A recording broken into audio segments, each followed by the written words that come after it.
Today we're talking about monoprotic versus polyprotic acids and bases. We're doing this so we can predict if acids and bases will react once or multiple times.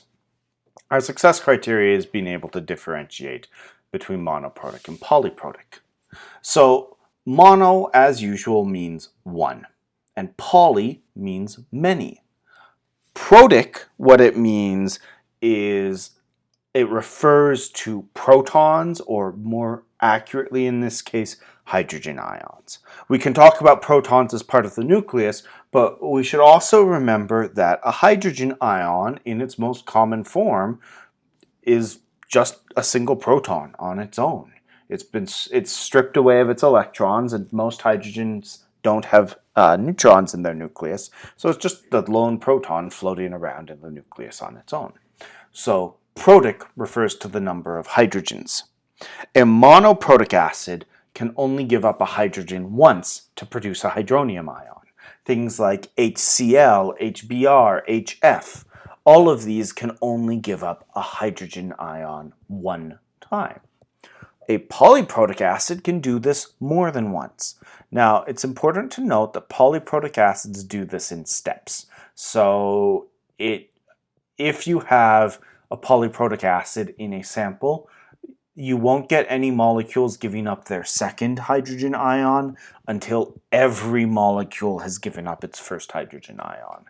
It's not some sort of groupthink, it's that the second ion is much harder to pull off. So it's going to be much more difficult for the second reaction to happen before the first reaction is completed, because other chemicals will prefer to react with that first hydrogen.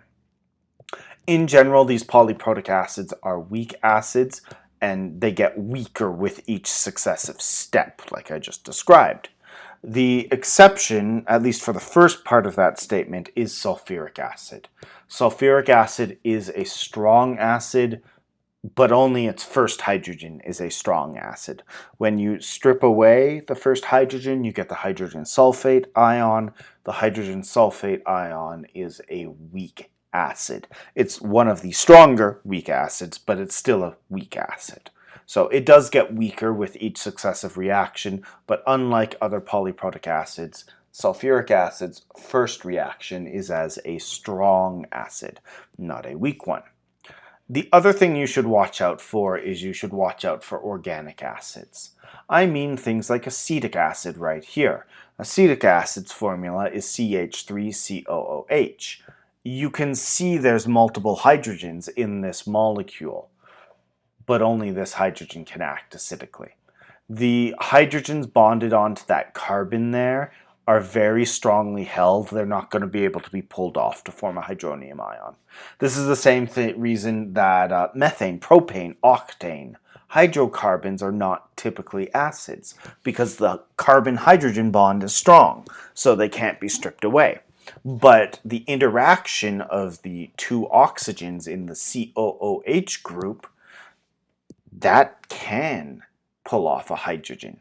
They interact with each other in a way that the hydrogen's bonded a little bit weaker than normal. So you can actually yank that one off with a water molecule to form a hydronium ion. So be really careful if you see a COOH.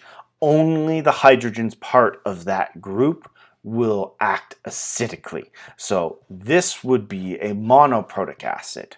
Now, it is possible for you to have polyprotic organic acids. Take the oxalate or oxalic acid.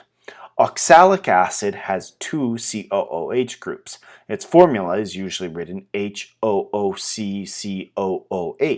each half of the formula representing each organic acid group. So each of those hydrogen ions can get pulled off, but that's because they are part of that group already. Monoprotic and polyprotic bases act very similar. It's just instead of giving away a hydrogen, it's accepting a hydrogen from a water molecule. So a monoprotic base can only do that once. A polyprotic base can do that more than once. But the polyprotic bases are all also weak bases. And in fact, often monoprotic bases are too, because We don't usually use the monoprotic versus polyprotic qualification for compounds that already contain hydroxide ions in it. They just dissolve in water. They can have one or they can have more. Most polyprotic bases, though, are very weak. Most of them react less than 50%. And just like with the acids, they become less reactive and less basic with each successive reaction.